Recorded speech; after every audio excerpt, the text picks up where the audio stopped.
అందరికీ నమస్కారం. ఈరోజు టాపిక్ కల్తీ మందు. కల్తీ మందు అనంగానే నేను తాగనను, లేకపోతే నేను తాగుతాను కానీ నేను చీప్ లిక్కర్ తాగనను ఒక డెసిషన్‌కి వచ్చేసి ఇది నాకు సంబంధం లేని వీడియో అనుకోవద్దు. ఇది ప్రతి ఒక్కరికి సంబంధించి అందరినీ ఎఫెక్ట్ చేసే అత్యంత తీవ్రమైన అంశం. కొంచెం జాగ్రత్తగా వినండి. దీనివల్ల ముఖ్యంగా 4 సమస్యలు ఉన్నాయి. ముందు మందు తాగేవారికి ఓకే. ఒకవేళ నేను అంత కాస్ట్లీ సరుకు తాగుతాను, వాళ్ళు అమ్మే చీప్ సరుకు అంతా లేబర్ తాగుతారు, వాళ్ళు పోతారు తప్ప నాకేమైంది, నేను బాగానే ఉన్నాను అనుకుంటున్నారా? ఓకే. ఎప్పుడైనా ఒక ప్రోడక్ట్ క్వాలిటీ ఉంది అని ధైర్యం ఎప్పుడు ఉంటుంది? ఆ ప్రోడక్ట్ క్వాలిటీ టెస్టింగ్ జరిగేటప్పుడు. నెక్స్ట్ ప్రతి ప్రోడక్ట్ సీరియల్ నెంబర్ ఉండి ట్రాక్ అవుద్ది. ఆ లాట్ ఎక్కడికి వెళ్ళింది, ఆ సీరియల్ నెంబరు ఉన్న సరుకు ఏ సూపర్ మార్కెట్కి వెళ్ళింది, అక్కడ అమ్మిందని బట్టి ఆ ప్రోడక్ట్ బ్యాక్ ట్రాక్ చేసుకుంటే ఏ యూనిట్లో తయారైందో కూడా తెలిసిపోతుంది, అవునా? కానీ ఇక్కడ ఎంత సరుకు అమ్ముడైంది అనేది తెలియకుండా ఉండటం కోసం డిజిటల్ ట్రాన్సాక్షన్ లేపేశారు. సో సరుకు ఎక్కడి నుంచి వచ్చింది, దాని సీరియల్ నెంబర్ ఏంటి, ఎంత అమ్మారు, ఏమమ్మారు ఎవ్వరికి తెలియదు, అంతా సీక్రెట్. సో మీరు నిజంగా 1000 రూపాయలు, 2000, 3000 సరుకు కొన్నా అది అడల్టరేట్ అంటే కల్తీ అవ్వలేదు అని మీరు 100% నమ్మగలరా? అది ఓకే. సో ఇప్పుడు వరకు మీరు ఏం తాగారో అది కల్తీ సరుకు కాదు అని మీరు నమ్మితే మాత్రం వెళ్ళి మెడికల్ టెస్ట్లు చేయించుకోండి. ఇక రెండో పాయింట్, ఇది తాగని వాళ్ళకి.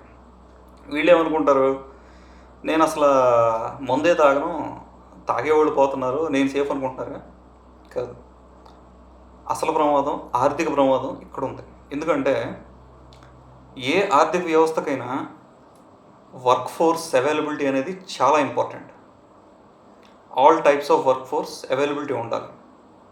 ఇక్కడ సమస్య ఏమవుతుందంటే, ఇలా తాగే వాళ్ళందరూ కూడా ప్రొడక్టివ్ వర్క్ ఫోర్స్, వీళ్ళు కష్టించి పనిచేసేవాళ్ళు, లేబర్, చేలల్లోనూ, కన్స్ట్రక్షన్లోను, లేదంటే ఎలక్ట్రీషియన్ల కింద, ప్లంబర్ల కింద, కార్పెంటర్ల కింద, ఇట్లా డిఫరెంట్ సెక్టర్స్లో పనిచేసే వర్క్ ఫోర్స్ వీళ్ళంతా.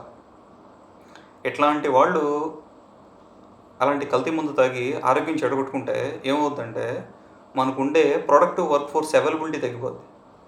తగ్గిపోయినప్పుడు ఏం జరుగుద్ది, వేరే చోట నుంచి జనాలు తీసుకురావాల్సి వస్తుంది. తీసుకొస్తే ఏమవుద్ది, కాస్ట్లు పెరుగుతాయి మనకి. అది ఒక సమస్య. రెండో సమస్య, ఇది ముఖ్యమైన, గుర్తుపెట్టుకోండి.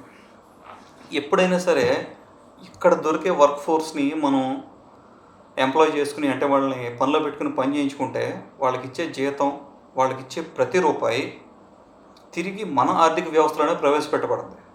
అంటే ఏంటి, ఊళ్ళో ఎవరినన్నా పనికి పెట్టుకుంటారు, పొలాల్లో మందు కొట్టించడానికో లేదంటే ఇంకో చోట పనిలో పెట్టుకుంటారు. వాడికి ఇచ్చే ప్రతి రూపాయి మ్యాక్సిమం ఎక్కడ ఖర్చు పెట్టబడుతుంది.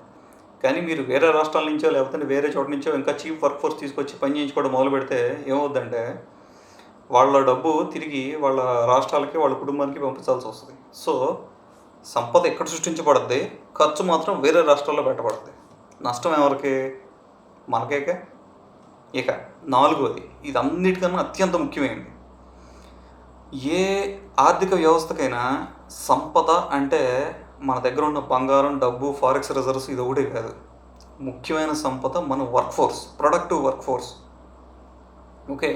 కొంచెం కఠినమైన పదాల్లో చెప్పాలంటే, సంపాదించే ఓపిక ఉన్న ఏజ్ గ్రూప్, అంటే అబౌవ్ 20 నుంచి 60 వరకు, వీళ్ళంతా ప్రొడక్టివ్, వీళ్ళంతా అసెట్. మనకి ఖర్చు పెట్టగలరు, సంపాదించగలరు, ఖర్చు పెడతారు. అంతకన్నా అబౌవ్ ఉంటే వాళ్ళు లైబిలిటీ కిందకు వస్తారు. ఎందుకంటే వాళ్ళు సంపద సృష్టించలేరు. వాళ్ళ హెల్త్ మీద, వాళ్ళ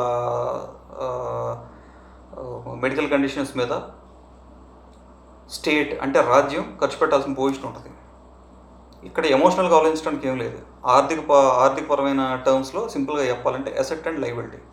ఇప్పుడు ఏమవుతుందంటే, సంపాదించగలిగే ఓపుకున్న ఈ 20 నుంచి 60 ఏజ్ గ్రూప్ మధ్యలో ఉన్న ఈ వర్క్ ఫోర్స్ అంతా కూడా ఈ కల్తీ మందు తాగి ఆరోగ్యాలు చెడగొట్టుకుంటే, వీళ్ళు మన ఆర్థిక వ్యవస్థకి సంపద సృష్టించడానికి పనికి రాకపోగా ఎదురు వీళ్ళ ఆరోగ్యానికి. ఎందుకంటే వీళ్ళ ఆరోగ్యం చెడిన తర్వాత వీళ్ళు సొంతంగా వీళ్ళు డబ్బులు పెట్టి వైద్యం చేయించుకోలేరు. ఏమవుతుంది? ఏ ఆరోగ్యశ్రీ కార్డో తీసుకుని ఏ కార్పొరేట్ హాస్పిటల్‌కి వెళ్తారు. వెళ్ళిన తర్వాత దీన్ని భరించాల్సిన బాధ్యత ఎవరిది? ప్రభుత్వంది. ఖర్చు ఎవరిది? నువ్వు నేను ఖర్చు పెట్టే ట్యాక్స్. ఇచ్చే ట్యాక్స్. అదే ఖర్చు అవుద్ది అక్కడ. సో, నేను మందు తాగను, తాగినోడు పోతున్నాడు అనుకోవద్దు. నువ్వు సంపాదించి, కష్టించి సంపాదించి కట్టిన ట్యాక్స్‌లో ప్రతి రూపాయి గవర్నమెంట్ చేసే పనుల వల్ల ఎలా నాశనం అయిపోతుందో గుర్తుపెట్టుకోండి. ఓకే.